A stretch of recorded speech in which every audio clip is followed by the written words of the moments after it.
Halo guys, balik lagi dalam channel gua. Guys, untuk video gua hari ini, gua ingin menceritakan kisah dan kasus tentang misteri kematian seorang anak gubernur Papua Pegunungan. Pada akhirnya, kasus ini pun berhasil terungkap. Kejadian ini terjadi di daerah Semarang. Bagaimana kisahnya? Yuk, kita simak videonya.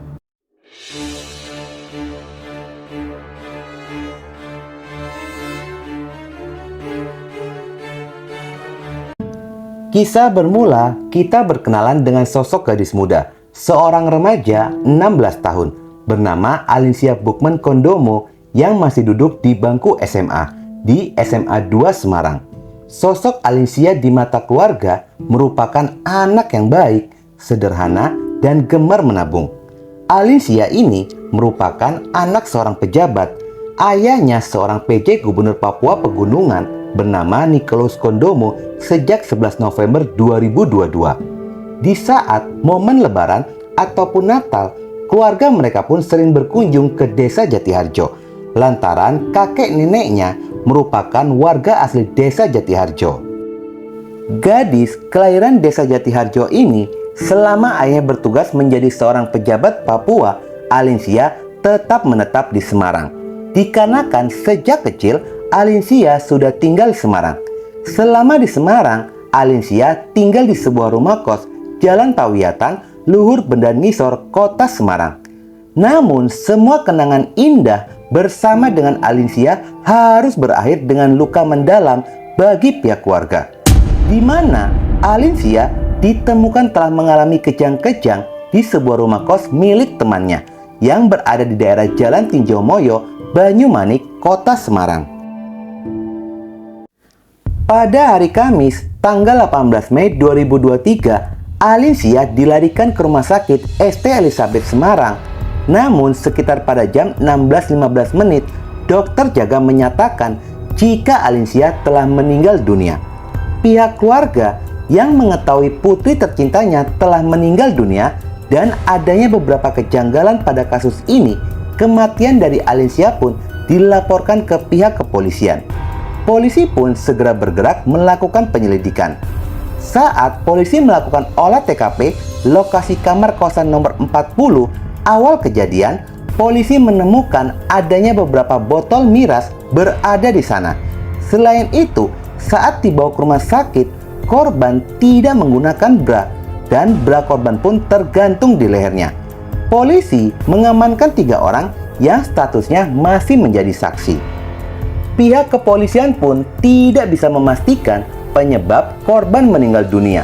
Dugaan sementara dikarenakan asfiksia, yaitu gagal nafas. Namun penyebab kegagalan itu salah satu jalannya harus melakukan otopsi guna mengetahui penyebab korban meninggal dunia. Pihak keluarga akhirnya sepakat untuk dilakukan otopsi dan tubuh korban pun segera dipindahkan ke Rumah Sakit Karyadi guna menjalani pemeriksaan lebih lanjut. Berkaitan dengan asmara kita sudah pernah. Tidak pernah, tapi dia biasa diskusi sama saya. Diduga ini juga mati lemas. Mati lemasnya karena apa? Itu juga makanya akan ditindaklanjuti dengan pemeriksaan 3 item tadi. Setelah menjalani serangkaian pemeriksaan forensik, akhirnya polisi pun menemukan bukti baru, yakni ditemukan bekas atau tanda-tanda korban telah dinodai sebelumnya. Selain itu, pihak kepolisian pun melakukan pemeriksaan lanjutan mengenai mikrobiologi, patologi, anatomi, dan toksikologi guna mengetahui dari jenis apa zat berbahaya yang masuk ke tubuh korban hingga membuat korban mengalami gagal pernapasan. Pihak kepolisian pun masih menunggu hasil forensik dan terus mendalami kasusnya dengan melakukan penyelidikan dan menggali informasi dari 9 saksi. Salah satunya adalah pemilik rumah kosan dan penghuni kamar kosan nomor 40 bernama Ahmad Nasir berusia 22 tahun. Setelah menjalani serangkaian pemeriksaan, tubuh korban pun segera dikembalikan ke rumah duka yang berlokasi di Komplek Perumahan Pelamongan Indah, Kelurahan Pelamongan Sari, Kecamatan Pedurungan, Kota Semarang.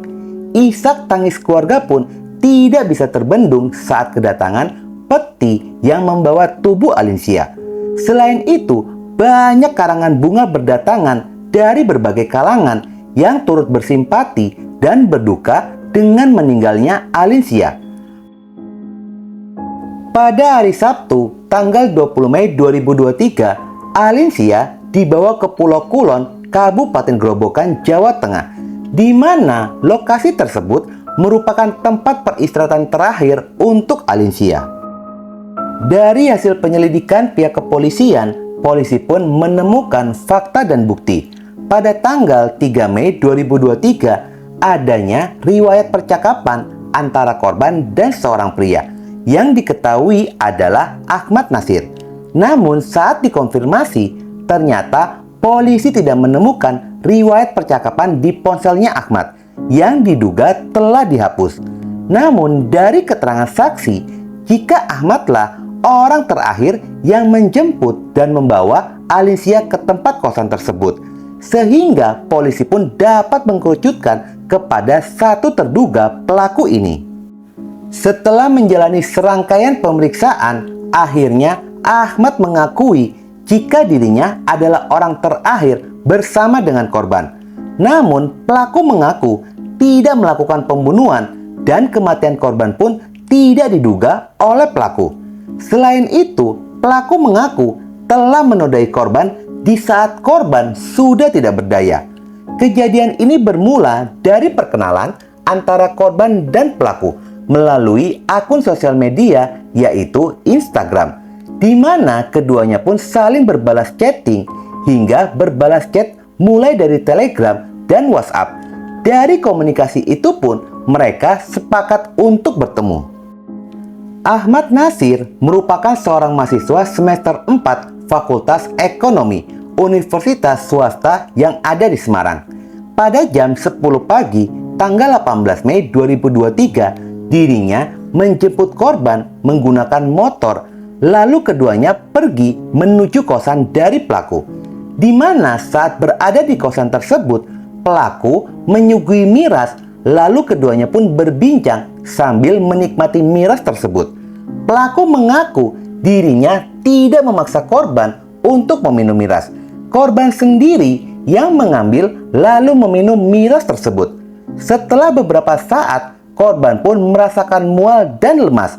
Bukannya menolong, melainkan pelaku menodai korban yang sudah tidak berdaya. Setelah melakukan perbuatan itu, kondisi korban pun semakin drop. Pelaku yang merasa takut segera meninggalkan kosan untuk membeli susu dan air kelapa, lalu memberikan minum kepada korban. Sesaat meminum itulah korban mengalami kejang-kejang. Pelaku yang panik meminta tolong ke warga lainnya. Hingga akhirnya tubuh korban pun dibawa ke rumah sakit. Dan setibanya di rumah sakit, korban pun dinyatakan telah meninggal dunia. Pelaku sendiri mengaku tidak mengetahui jika korban merupakan anak gubernur. Selain itu, Ahmad Nasir meminta maaf atas perbuatannya yang mengakibatkan korban kehilangan nyawanya. Mirisnya, korban kehilangan nyawa saat pertemuan pertama kalinya dengan pelaku. Mengakui kesalahan saya dan saya minta maaf sebesar-besarnya kepada keluarga besar korban dan juga orang-orang yang bersangkutan, dan saya siap bertanggung jawab atas apa yang saya buat. Berdasarkan hasil uji lab, tidak ada bahan lainnya yang dicampur di dalam miras tersebut, dan pelaku terjerat pasal perlindungan anak dengan ancaman maksimal 15 tahun penjara. Guys, dari kisah ini perlu kehati-hatian dalam menggunakan sosial media, karena tidak semua pengguna sosial media ini memiliki tujuan yang baik. Dan gua pun menilai cara pelaku seperti ini bukan hanya sekali melakukan perbuatan seperti itu. Pelaku sudah terbiasa berkenalan dengan cewek hanya untuk mendapatkan keuntungan dari wanita yang dikenalnya. Semoga kalian wanita selalu waspada jika mengenal pria tidak hanya di sosial media, tetapi pada kehidupan nyata juga. Oke guys, sekian dulu video gua hari ini, dan jangan lupa ikuti terus video gua. Oke?